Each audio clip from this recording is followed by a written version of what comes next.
کہتے ہیں کہ معافی مانگنے والا خطرناک شخص ہے، اگر ہم دل سے معاف نہ کریں، یہ تمہارا اللہ کا معاملہ ہے، مسئلے پوچھنے کی کیا ضرورت ہے؟ ورنہ مسلمان کی زبان ایک ہوتی ہے، جو دل میں ہے وہی زبان پہ ہو. یعنی وہ ظالم ہے، تم منافق بن رہے ہو کہ زبان کچھ اور اندر کچھ.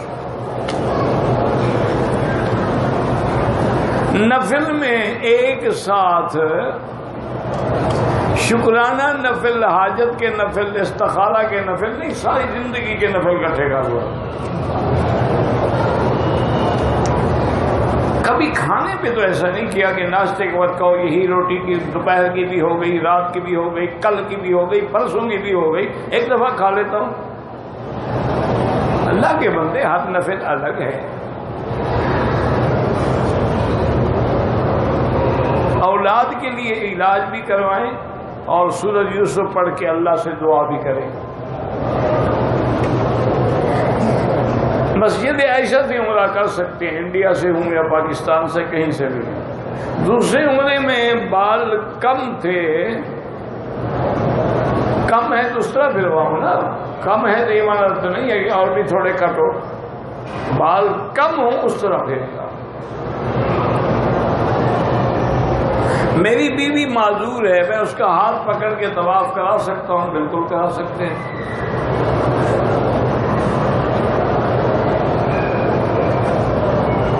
اسلام کی تاریخ میں پہلی کتاب کس بات کی پہلی کتاب؟ اسلام کی تاریخ میں پہلی کتاب یعنی کس مسئلے پر؟ سب سے پہلی کتاب اللہ کا قرآن ہے. حدیث میں موطا امام مالک ہے.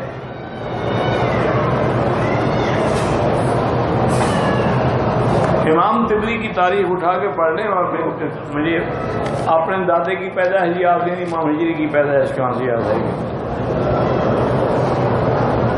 ایک بیٹا عمر 21 سال ہے، ذہنی مریض ہے، بہرحال اس کے لیے زمزم بھی پلائیں اور اللہ سے دعائیں بھی کریں. اور کیا علاج ہے ہمارے پاس؟ اللہ چاہے تو شفا عطا فرما دے.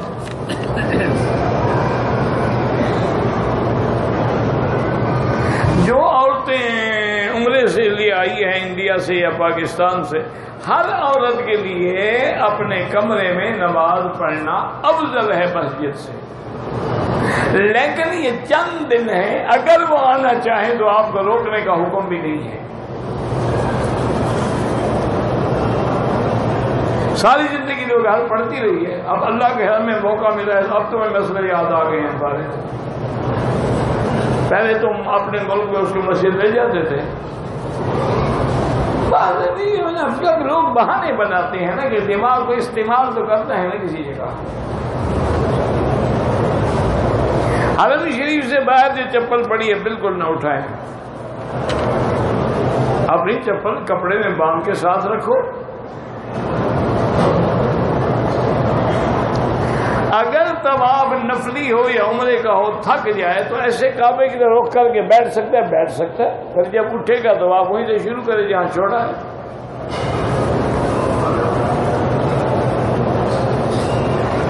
عمرہ طواف جس کو لیے بھی آپ کریں، زندہ کے لیے، مردے کے لیے، اپنے لیے کر کے ان کے لیے دعا کریں کہ اللہ ان کو ثواب دے.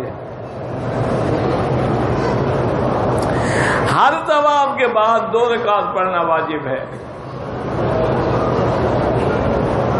نفلی طواف کے چکر وقفے سے نہیں، متوالی ہوتے ہیں.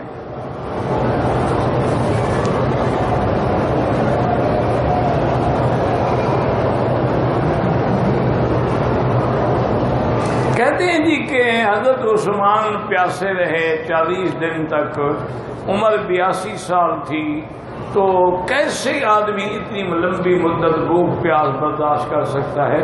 وہ آپ یا میں نہیں تھے، وہ حضرت عثمان تھے. وہ فرماتے ہیں جب بھی مجھے پیاس محسوس ہوتی میں تلاوت قرآن شروع کروں. جن کو حضور خواب میں آگے فرمائے کہ عثمان آج کا افطار تم میرے ساتھ کرنا، ہم تمہاری انتظار میں ہیں، وہ کیسے کر سکتے ہیں؟ لوگ 40 سال تو بھوک ہڑتال کر کے پڑے رہتے ہیں، وہ کیسے کر سکتے ہیں 40 دن؟ 2 مہینے بھی لوگوں نے بھوک ہڑتال کی ہے.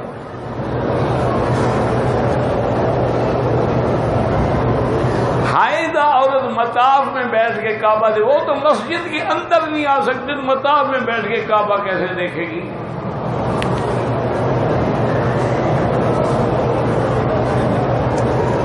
پانچ 6 گھنٹے سلے ہوئے کپڑے پہنے ہیں، اس کے بعد حلق کیا ہے، تو بہتر ہے کہ 5-10 ریال خیرات کر دو، کیونکہ پورا دن نہیں گزرا۔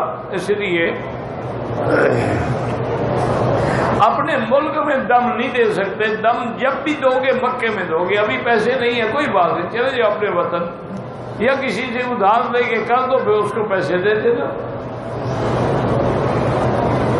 موزے پہن کر اگر چمڑے کے ہوں تو نماز ہو جاتی، اس میں ٹکنے کا کیا ہے؟ جوتے کا مسئلہ الگ ہے، کپڑے کا مسئلہ الگ ہے، اوپر کا کپڑا ٹکنے پہ نہ ہے، یہ تو نہیں کہ جوتی بھی نہ آئے ٹکنے تک۔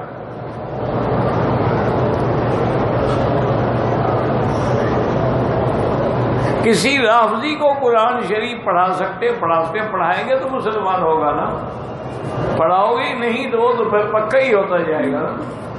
اس کو قرآن پڑھاؤ، ہدایت کرو، دعا کرو، سمجھانے کی کوشش کرو۔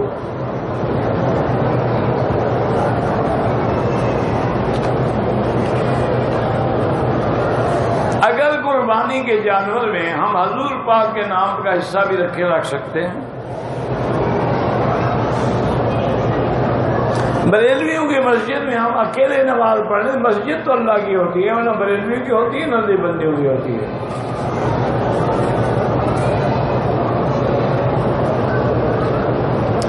میری بیوی نے بیماری کی وجہ سے رمضان کے روزے چھوڑ دیے تھے، ابھی بھی بیمار ہے، جب ٹھیک ہو جائے قضا کرے۔ اور اگر بالکل بیماری کا ٹھیک ہونے کا امکان ہی نہ ہو تو پھر ایک مسکین کا کھانا روز کا جو ہے اس کو کھلائے۔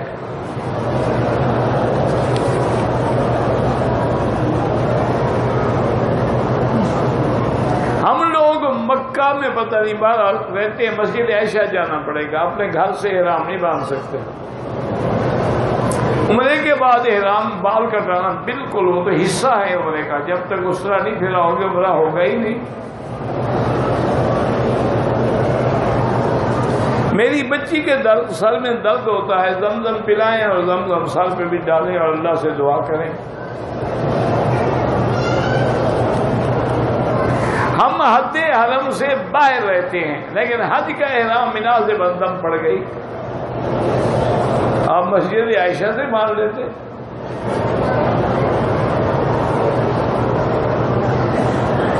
میری بیوی نے مدینے سے احرام باندھا، مکے آئی اور عمرہ کرنے سے پہلے حیض آ گیا،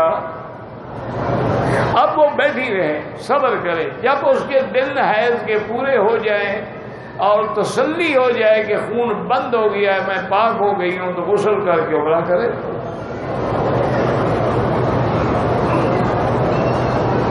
جہاں احرام تو باندھ کے آئی ہے نا، پھر مسجد عائشہ جاننے کی کیا ضرورت ہے؟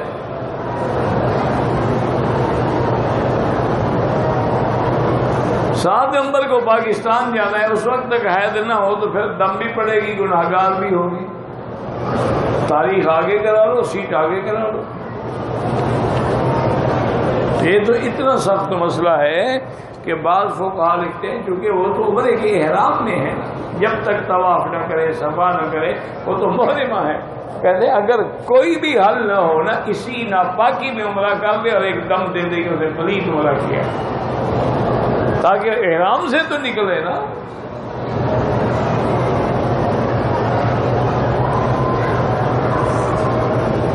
بہتر حال یہی ہے کہ ڈیٹ اس کی بدل لو۔ میرا دوست مرتبہ پتہ نہیں مکہ آیا، احرام نہ باندھا، عمرہ نہ کیا، پاکستان چلا گیا، اب مجھے فون کیا میرا دم ادا کر دیں، کہاں سے آیا کہاں چلا گیا مجھے کیا پتا، میرا دوست آیا عمرہ نہ کیا چلا گیا، کہاں سے آیا؟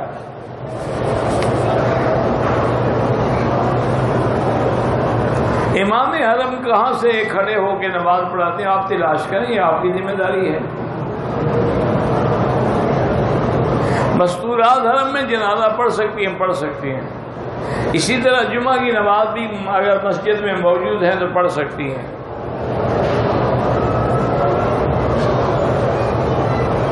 ایاک نستعین پر حاشیے میں جو لکھا ہے استعانت سے، انہوں نے لکھا ہے کہ غیر مستقلن، تم نہیں سمجھتے تو میں کیا کروں،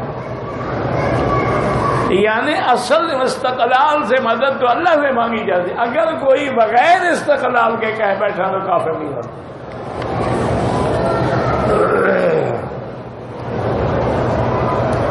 میاں بیوی میں جھگڑا ہو گیا، 10 سال ہو گئے، اب میاں بیوی کو راضی کرتا ہے، وہ راضی نہیں ہوتی، 10 سال کی وجہ تم راضی کرتے، اب بھی وہ راضی ہو جائے، اور یہ اچھے میاں بیوی ہیں کہ 10 سال سے جدا بھی رہے ہیں، میاں بیوی بھی ہیں، اور یار جان چھوڑو نہیں مانتی تو رکھ دے دو، نہ وہ گناہ کرے نہ تم گناہ کرو، 10 سال تم ذمہ داروں کے پاک بیٹھی ہوئی ہے، یا سلو کرو، معافی مانگنی پڑے، اس کے مطالبے پورے کرو، یا اس کو طلاق دے کے فارغ کرو۔ معلقۃ بین السماء والارض، اس لیے بعض لوگ کہتے ہیں کہ میاں اپنی بیوی سے جھگڑا کر کے 1 2 سال 4 سال نہیں ملتا، وہ جب بھی گناہ کرے گی اس پہ لکھا جائے گا۔ جب حلال روٹی تم نے چھین لی تو تمہیں حرام تو کھانی ہے نا، انسان ہے، بھوک تو لگتی ہے نا، اگر رزق حلال نہیں دو گے تو حرام تو وہ کھائے گی۔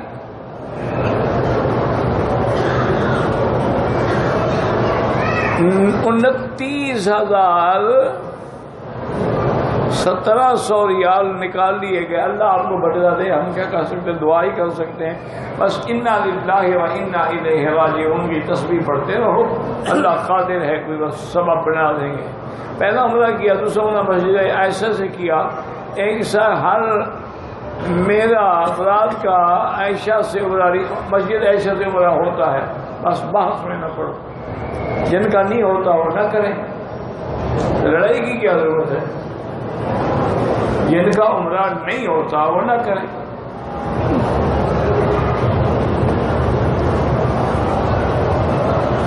طواف ہو یا عمرہ ہو یا حج، ایک کے لیے ایک۔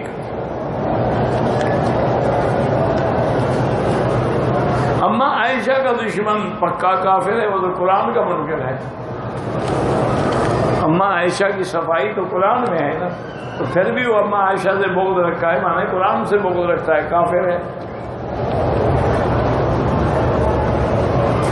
عرفات میں عید نماز نہیں پڑھی جاتی،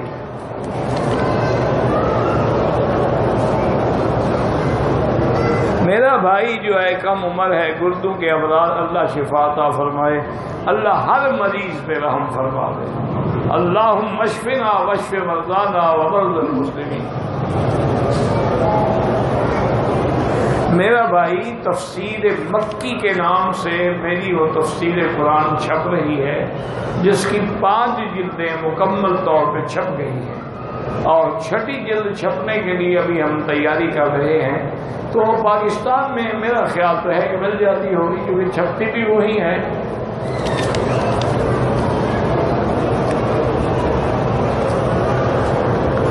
میں ڈاکٹر ہوں، جدہ شفٹ ہو گیا ہوں، میری فیملی قرآن ترجمہ تفسیر سیکھنا چاہتی ہے، شافی حنبلی مسلک کے مدارس ہیں، ہم حنفی مسلک سے ہیں، کوئی بات نہیں، قرآن کی تفسیر میں حنفی شافی کا کوئی جھگڑا نہیں ہے، آپ جو بھی مدرسہ ملتا ہے پڑھو،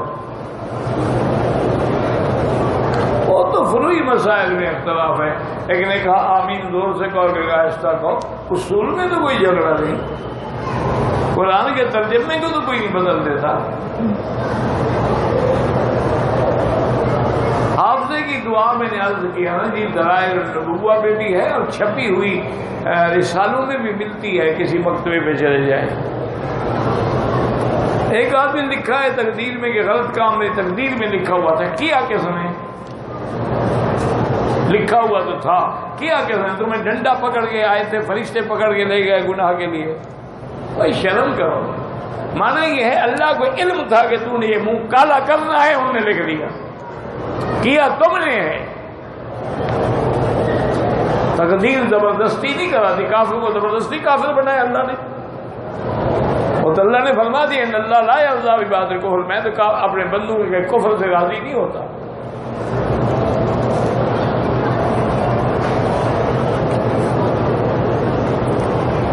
میں نے کئی عمرے کی ہے، عمرے کی نیت زبان سے نہیں کی، کچھ تو کیا، لبیک پڑھا نہیں پڑھا، وہاں عمرے والی جگہ کیا کرنے گئے، ایسے کر دی اپنی سیدھا۔ میں جدے میں رہتا ہوں، مدینہ منورہ زیارت کے لیے گیا تو کیا واپس جدے آتے ہوئے احرام ضروری نہیں ہے؟ مدینہ منورہ سے مکے آؤ تو احرام ضروری ہے۔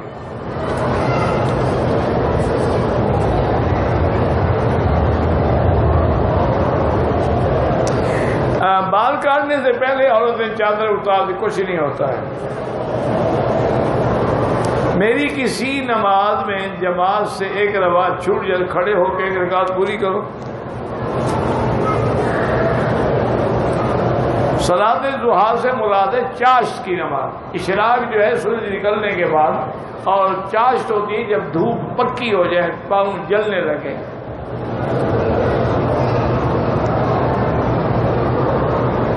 ہم مسلمان اپنی ماں کو مما کہہ کے پکار سکتے، مما کہو یا چما کہو، جو مرضی آئے گا، بس یہی شکر کہو کہ ماں مانتے ہو۔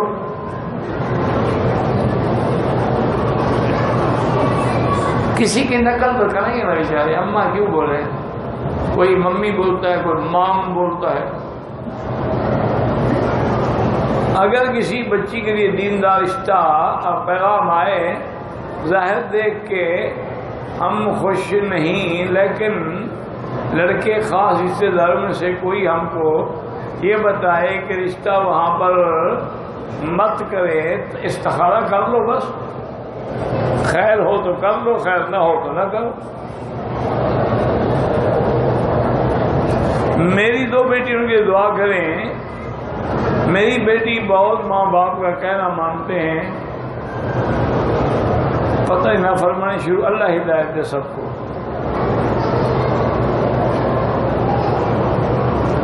مسجد حرام میں میاں کو پتہ نہیں،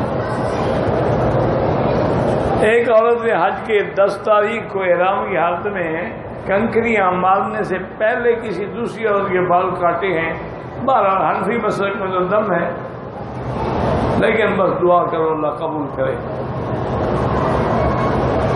عورت بغیر دوپٹہ اوڑھے قرآن نہیں پڑھ سکتی، نہ نماز پڑھ سکتی۔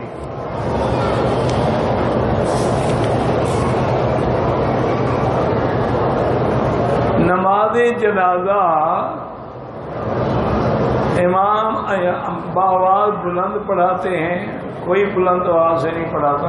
یہ تمہارے مولویوں نے کوئی نیا مسئلہ نکالا ہے 1400 سال کے بعد۔ ان کو بھی آپ پتہ لگا ہے، ان کے باپ دادے کا جنازہ بھی خاموشی سے ہوا ہے۔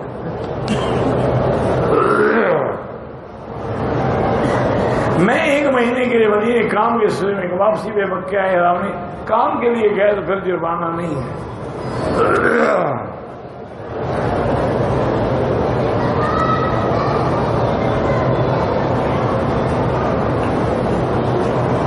میری بیٹی نے بڑی مشکل سے گھر خریدا ہے، اب لوگ مخالفت میں بیچ دو، کوئی اور جگہ لے لو، کیوں ہم کو پڑھتے ہو؟